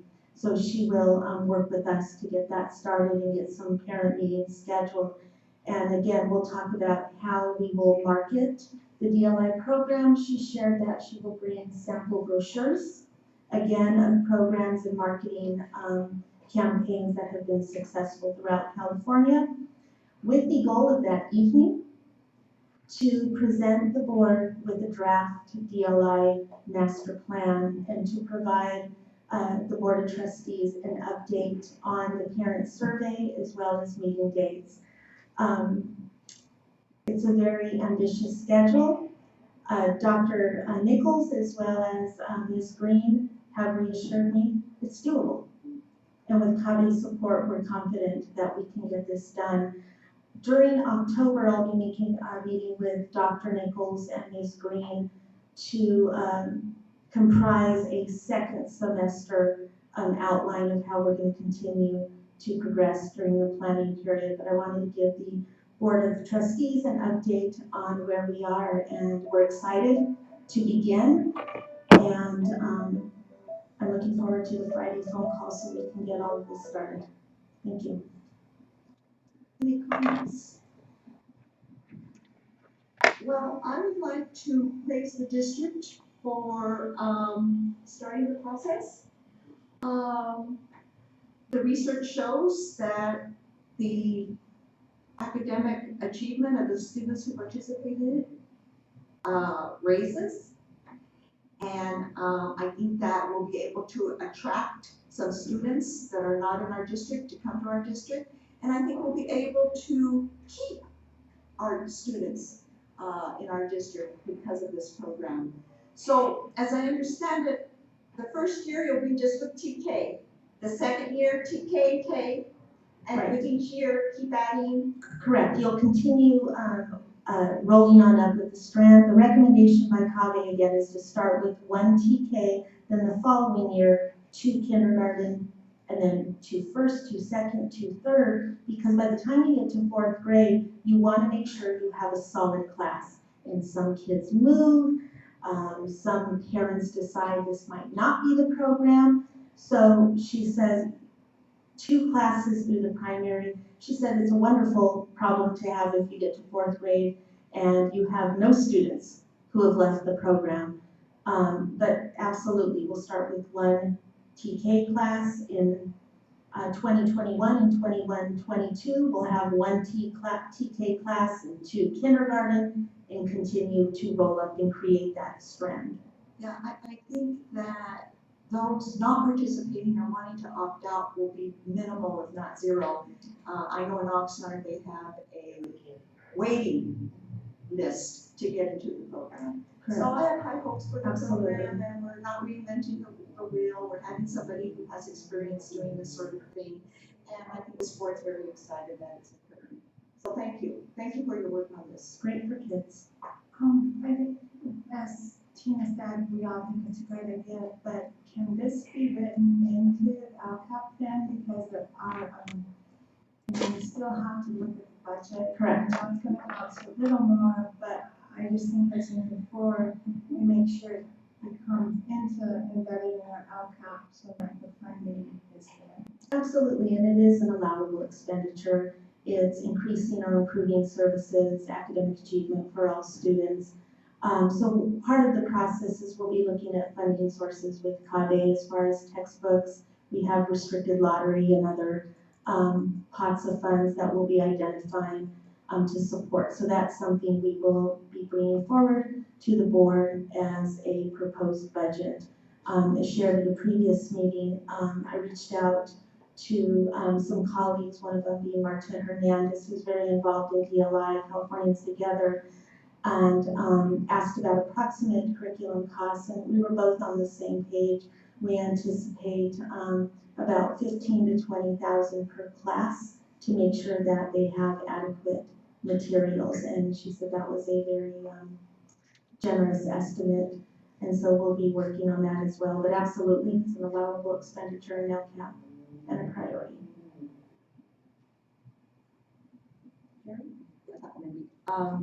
Yeah, I think that the number one priority of this board is safety. Number 2 is academic achievement. So this fits our priorities and goals to the T, and so it'll be great for our district. Okay, thank you. Action item A, donations. Do I have a motion? Is there a second? Second. Any discussion? I'd like to thank everyone who donated to our district, not only with money, but with in-kind donations. Those make a difference as well. 9B, approval for early entrance to transitional kindergarten. Do I have a motion? Okay, the vote on the motion to approve the donations. All those in favor? Aye. All those opposed? Motion passes 5-0. 9B, approval for early entrance to transitional kindergarten. Do I have a motion? So moved. Is there a second? Any discussion? As we approve these, and I know you go through a process, I'm just gonna throw out, and I don't mean to, say that there's a difference, but sometimes boys, when they, I don't know, I don't even know the gender of this one, but, just be cautious because even though they're mentally smart at those ages, I've had boys in this age before, it really does show a difference by the time they get to high school. There's that social, emotional, well, you knew them, so with that. Anyway, I'm just saying that we need to be cautious. We have to look at later on when they're. Yeah, right, so there's a lot of research on boys and development.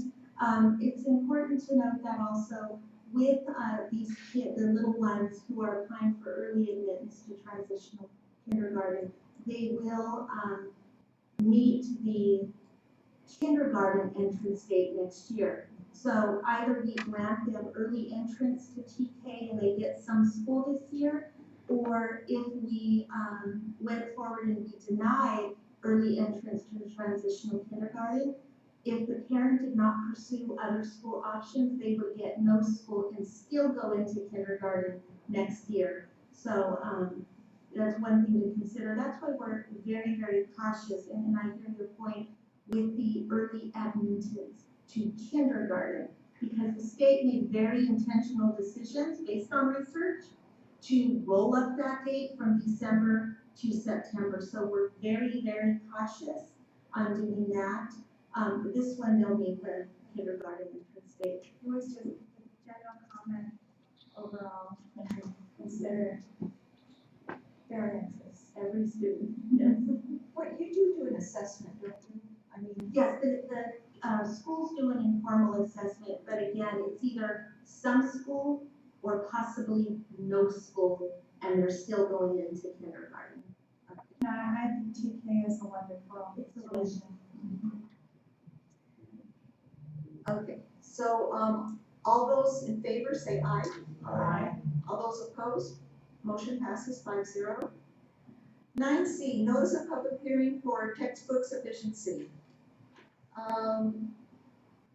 To comply with the requirements of Education Code 60119, to hold a public hearing which is on or before the 8th week of school and which did not take place during or immediately following school hours, following at least a 10-day notice of the public hearing posting in at least 3 public places within the district stating the time, place, and purpose of the hearing.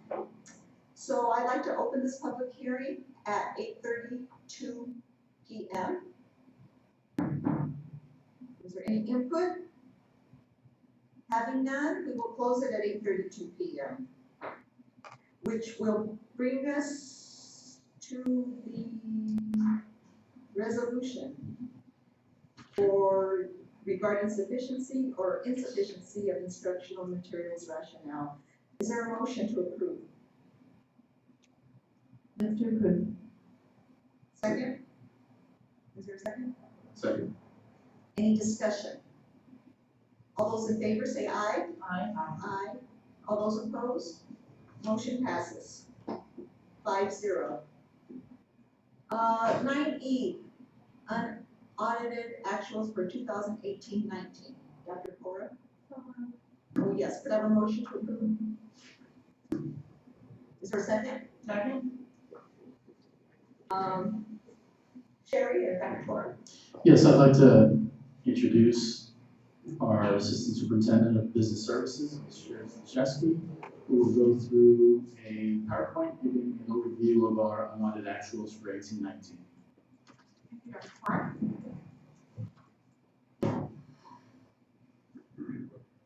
All right, so we're here to review the unaudited actuals, which is the fourth and final financial report for the 18-19 fiscal year. It incorporates expenditures and revenues from July 1st, 2018 to June 30th, 2019.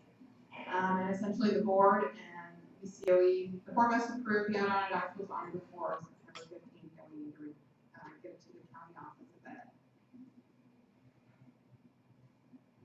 So right here you have our unrestricted revenues and expenditures for 18-19 school year. On the left, we have our estimated actuals, so that's what was presented to the board in June with the adopted budget.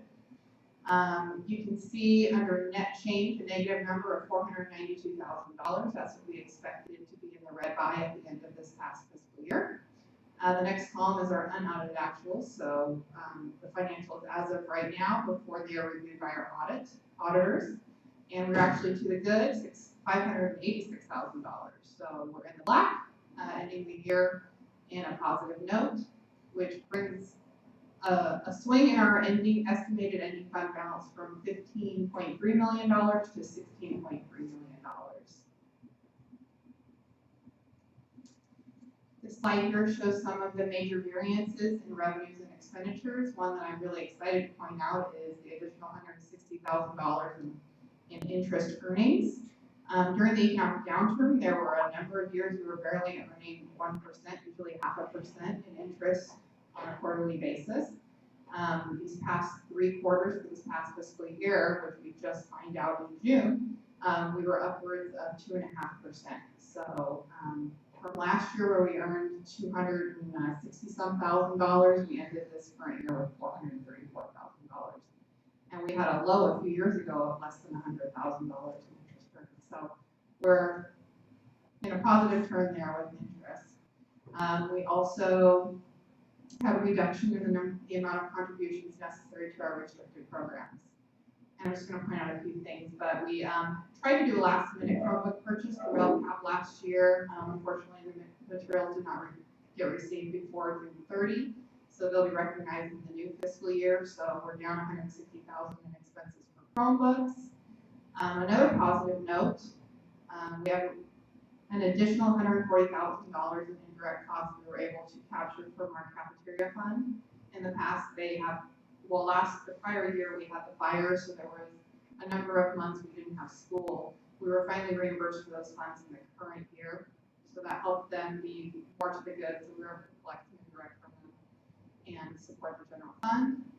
We had about $145,000 in site discretionary spending that didn't occur.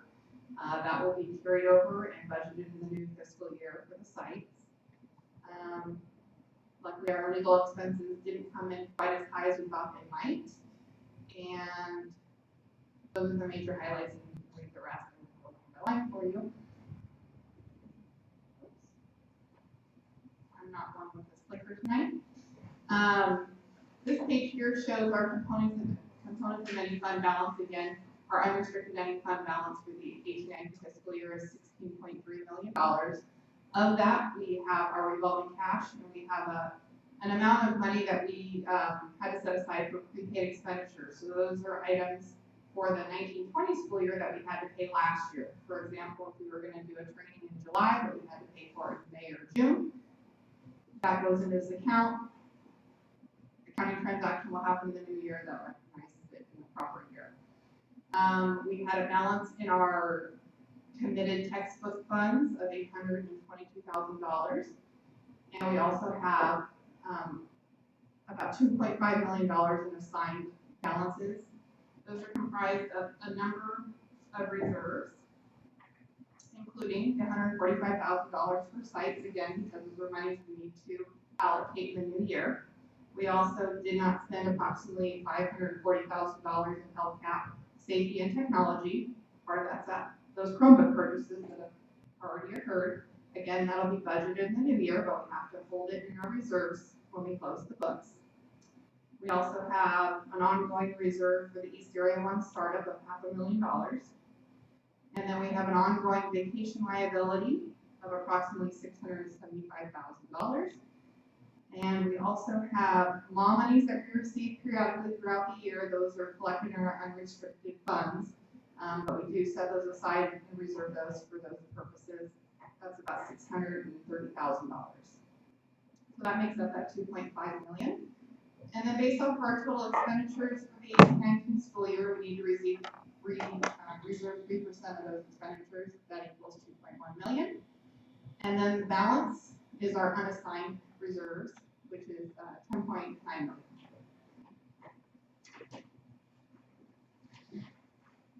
So the district receives categoricals in two ways. We either receive entitlements, which are called restricted ending balances, and those are listed here. So these are the balances that are rolling over on the restricted side of our budget. We have Medi-Cal billing, which is different than MAW, but they're closely related. We have a restricted lottery, and then the next two are two grants, grants, entitlements actually from the state for classified professional development, and we also are receiving funds for low-conforming students block grant. And then we have some other restricted state dollars that we've collected for facility repairs. And then we have our routine restricted maintenance account, which has a rolling balance now of $367,000. And then the final number that you see, the 306, that's accumulation of donations and other various pots of money that are restricted. The total of our total restricted ending balance is $1.6 million. The other way that we collect categoricals is through grants, also known as unearned revenues.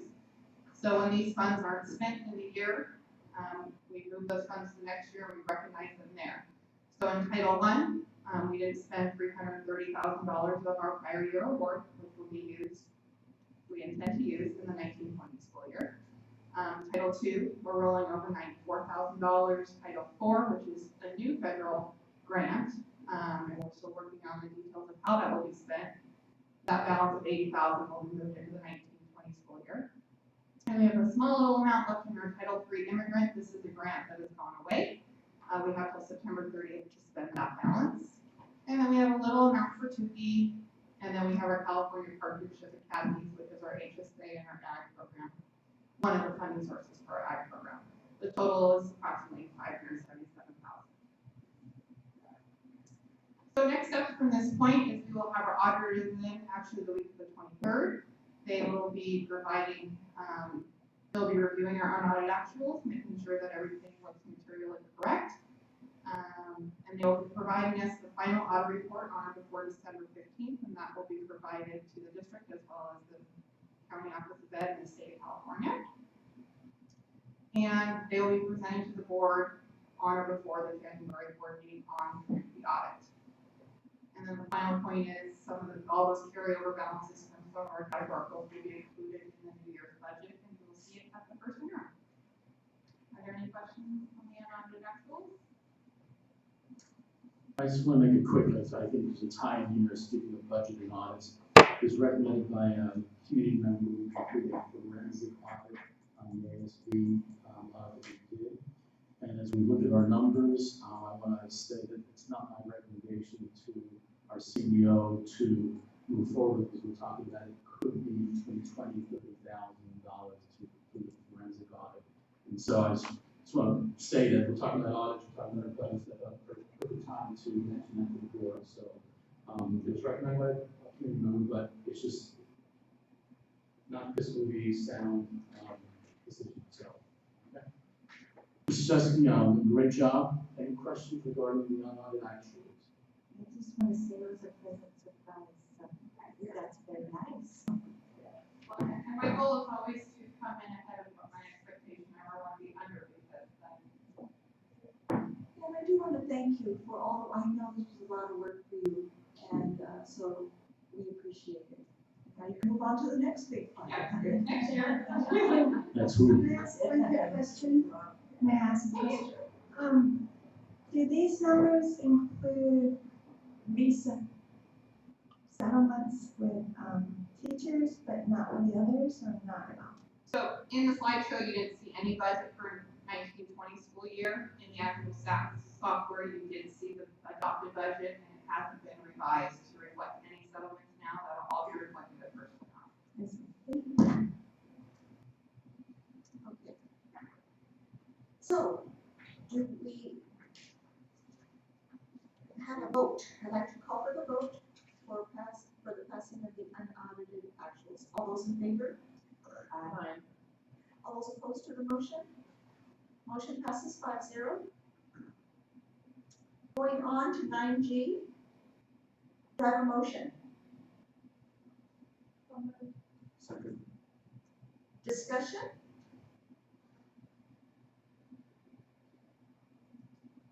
All those in favor say aye. Aye. Motion passes 5-0. Going on to 9H, Renaissance Learning Incorporated. Professional development, progress, and reporting. Do I have a motion? To approve. So moved. Second. Discussion? All those in favor? Aye. All those opposed? Motion passes 5-0. 9I, Community Advisory Council Representative to Ventura County SELPA. I'd like to ask for a motion. Make a motion. Second. Any discussion from the board? All those in favor say aye. Aye. All those opposed? Motion passes 5-0. 9J, resolution for the entity name change for CSEBO. Is there a motion for approval? So moved. Any discussion? All those in favor say aye. Aye. Motion, all those opposed? Motion passes 5-0. 9K, establish one instructional assistant special ed position at Santa Paula High School, 5.5 hours a day. Is there a motion? So moved. Second. Discussion? All those in favor say aye. Aye. All those opposed? Motion passes 5-0. 9L, establish one instructional assistant severely disabled at Glen City School, 5.5 hours a day. All those, can I have a motion? So moved. Second. Any discussion? All those in favor say aye. Aye. All those opposed? Motion passes 5-0. 9N, establish one instructional assistant special ed position at Isabel Middle School, 5.5 hours a day. Is there a motion to approve? Make a motion. Ms. Thompson made the motion, Derek? Second. Any discussion? All those in favor say aye. Aye. All those opposed? Motion passes 5-0. 9N, resolution 2019-20, 03, adopting the GAN limit. Is there a motion to approve? So moved. Second. Discussion. All those in favor say aye. Aye. All those opposed? Motion passes 5-0. 9O, approval of variable term waiver for Sierra Whiting. So moved. Second. Discussion? All those in favor say aye. Aye. All those opposed? Motion passes 5-0.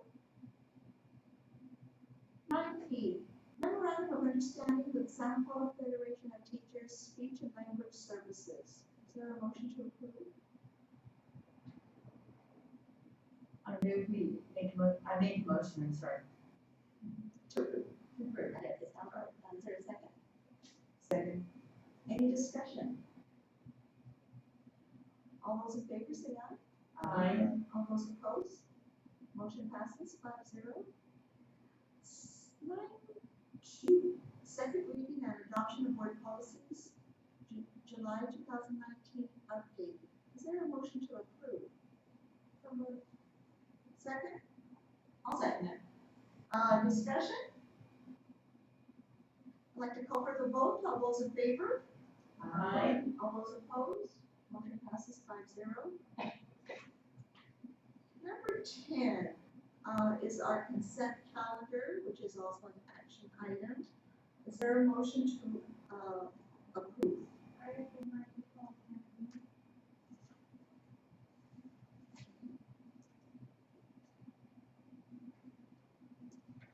Anybody else?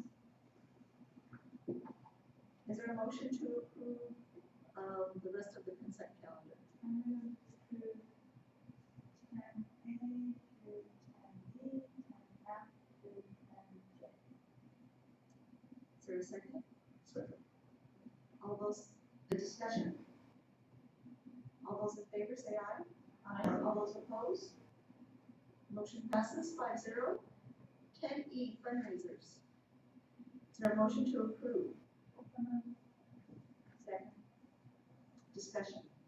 Yeah, I just have a quick question on this, I'm told I'm not fundraisers, but I'm kind of strict on this. The band is selling churros, pumpkin pie, pretzels, apple cider, and hot chocolate at Lily Club Pumpkin Patch. So the question is, a lot of the other ones say store-bought, this, are they meeting the requirements of either Ventura County Health Code or are they doing store-bought?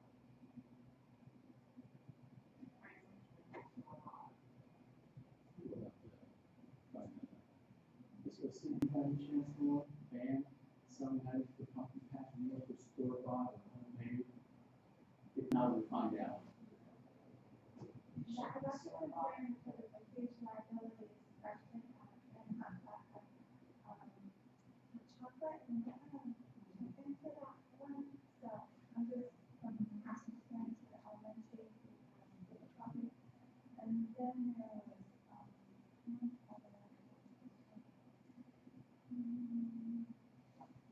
oh, and the other question is, so a fundraiser at that one place, the jumping place, where it was, yeah, is that coming under, APA? Because we can have jumping from site, I just concerned about the trampolines. Yeah. The APA has these red, zones, so I don't know if it's that. I mean, it's just, it's a concern just because of prior experience, so I was just curious. I'll have to look into that. My assumption is, well, I know that they hold their own insurance because it's at their site, but. But who's the deep pockets, I think, so, and then it's the school function, so I'm just asking. Yeah, those two just are concerns to make them legal and less liable. Perhaps in the future, Mrs. Quebec, those are very good comments. You could direct it to Sherry or it would just, because I'm not sure the board would want So I ask a question real quickly?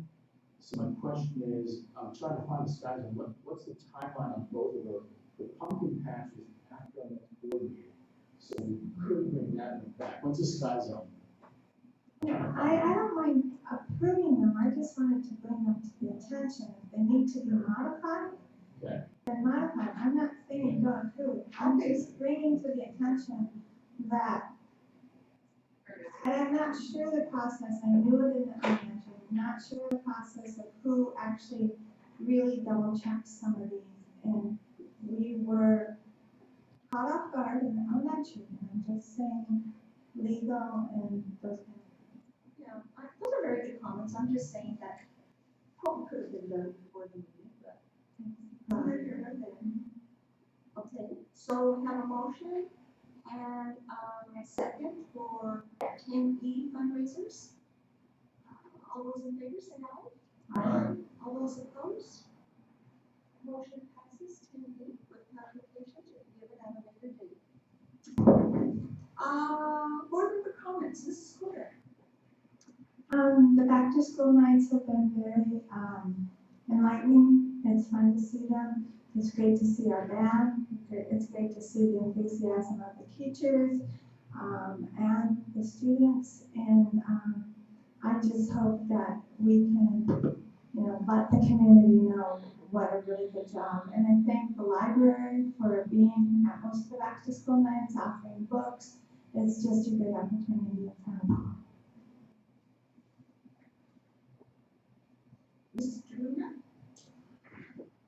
I just want to point out that the Labor Day parade was amazing, that our staff showed up, our parents showed up, our students showed up, and it was really good to have that community involvement from our school district.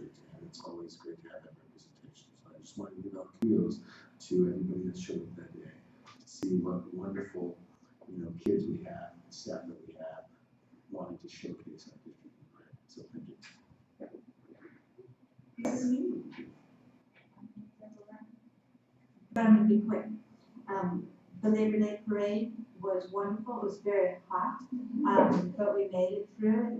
It was fun. It was amazing to see how many people showed up for that parade in particular. That was wonderful. Our band was amazing. The group was amazing. All of our kids, great job. Open house, the principals, teachers, staff, custodians, everybody, parents, students. I was so excited every night, and I'm proud to say I made all 8, but with regrets, I won't make tomorrow night. So I wanted to do all of them in the first year, but I didn't make it, but most of them. And I gave a book giveaway to see parents, especially the high school last night, where there were adult books and parents were taking also. It was great seeing literature going home to all ages, so that was wonderful. And my last was the football game on Friday night. That was such an exciting game until the 7th second, so it remaining. The team did a great job. The cheer, my daughter went through cheer. I was a cheerleader. I've never seen a bigger group than our cheerleaders. So they were super. Our band was amazing. Everybody was connected with the band and the drill and the flags, and it gives me chills. So I just have one quick story. We were in line buying our tickets, and a couple from the South were right in front of us. And when that band came marching right next to them, their eyes, I had chills. My husband had tears. And the couple in front were just like, they kept coming and coming. They were just like, it was wonderful. So proud of the kids. Thank you. This is awesome. Thank you. I wish you could be a little more enthusiastic, so let's. So great. So I just want to say one thing tonight, because a lot of you talked about things I want to talk about. But I want to thank the board members, Dr. Cora and his staff, Doug Henning and Kevin Schmidt, because as we were going to all the back to school nights, whenever I would visit a school that had air conditioning in it, you got to say your favorite thing, so I'm saying about mine. So, air conditioning. I couldn't believe the change in the attitudes of the teachers, and all 4 elementary schools have all classrooms air conditioned, correct? And that took a lot of work on all y'all's part. So, and I appreciate it so much, and I thank you so much. And I just want to see the rest of it come. So I'm real excited about it, though. And I just sent a letter to the board members of Dr. Clark about a PBS article about how with the warming trends around the world, they say for every point the temperature goes up consistently and stays there, the kids' scores are dropping by that point. It just seems to be a consistent thing. So I just know we're going to see some really great scores, and also we won't have teachers quitting because just it's so difficult for them to work. And just one more thing, last night my daughter was at the high school with my grandson for open house, and she talked to a teacher and she said, "Gosh, I'm so impressed with you. You're so great." And she said, "Yeah, well, I don't know if I'm gonna stay here long. I don't know if I'll come back next year." She goes, "I'm leaving every day with a headache from the heat and everything." And my daughter goes, "Hey, just wait. Because since we don't want to lose good teachers, and we have had." So anyway, thank you guys all so much for that. That I really appreciate. And I know the teachers teach for the kids. Thank you. I attended Rick Castanero's, he had a presentation, he had a guest speaker coming in to speak to the Ronald Reagan Fellows that the high school has. And the guest speaker was Arnold Torres, and he spoke about dealing with the Reagan presidency and its impact on Latinos. and the vital necessity for public policy and civic engagement. So I did not go to one of the back to school meetings because I went to that meeting. And there was our students there, the cream of the crop students who have been participating at the with the Ronald Reagan Fellows. And the meeting was held at the Science and Tech Building, the new one, conference room. And it was really nice to be able to meet there. And then there was a place to put the food for dinner, and it was all very nice, and there's a scene out to the baseball field. So I thought it was a really impressive night to go to that. And so the kids can apply a speaker who lived through it and would pertain to, in regards to what they're learning now with visits to the Ronald Reagan Library. The Ventura County School Board Association has their 3 dinner meetings scheduled. The first one is October 14th, which is a Monday. The second one is March 9th, which is a Monday. And then the third one is April 20th, which is a Monday. I forgot what the topics were, although I think the budget's one of them. So you may want to go to that one. It's professional development for board members, the Ventura County School Board Association, and our superintendents usually go, but staff is welcome to go as well. And then I just want to say a little bit about back to school night. I went to Mrs. Aceve's class at Barbara Webster. I just want to say that she has like a little corner with a rug and books, and the kids were kicking back, reading the books and the rug. They were just happy, and their parents could listen to the teacher. And there was like 5 or 6 kids just sitting there reading. And I just thought it was really neat. And I also went to Leaf Monroe's science class. And why did a teacher like Leaf Monroe? I might have taken more of an interest in science because teachers can make an amazing difference. And I just thought she did a fantastic classroom presentation for us who visited, so I can imagine what it is to sit in her class every day.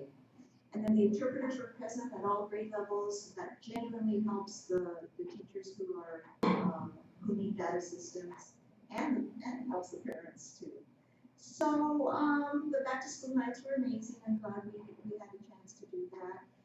And that's the end of my comments. So for future agenda items, we have district safety plans and all those went school by school. We have a special board meeting a week from today on September 18th. Another special board meeting a week from that date on September 25th. Our regular board meeting is October 9th, and we have a special board meeting October 23rd. And with that, this meeting is adjourned at 9:02 p.m. Thank you for staying to the bitter end.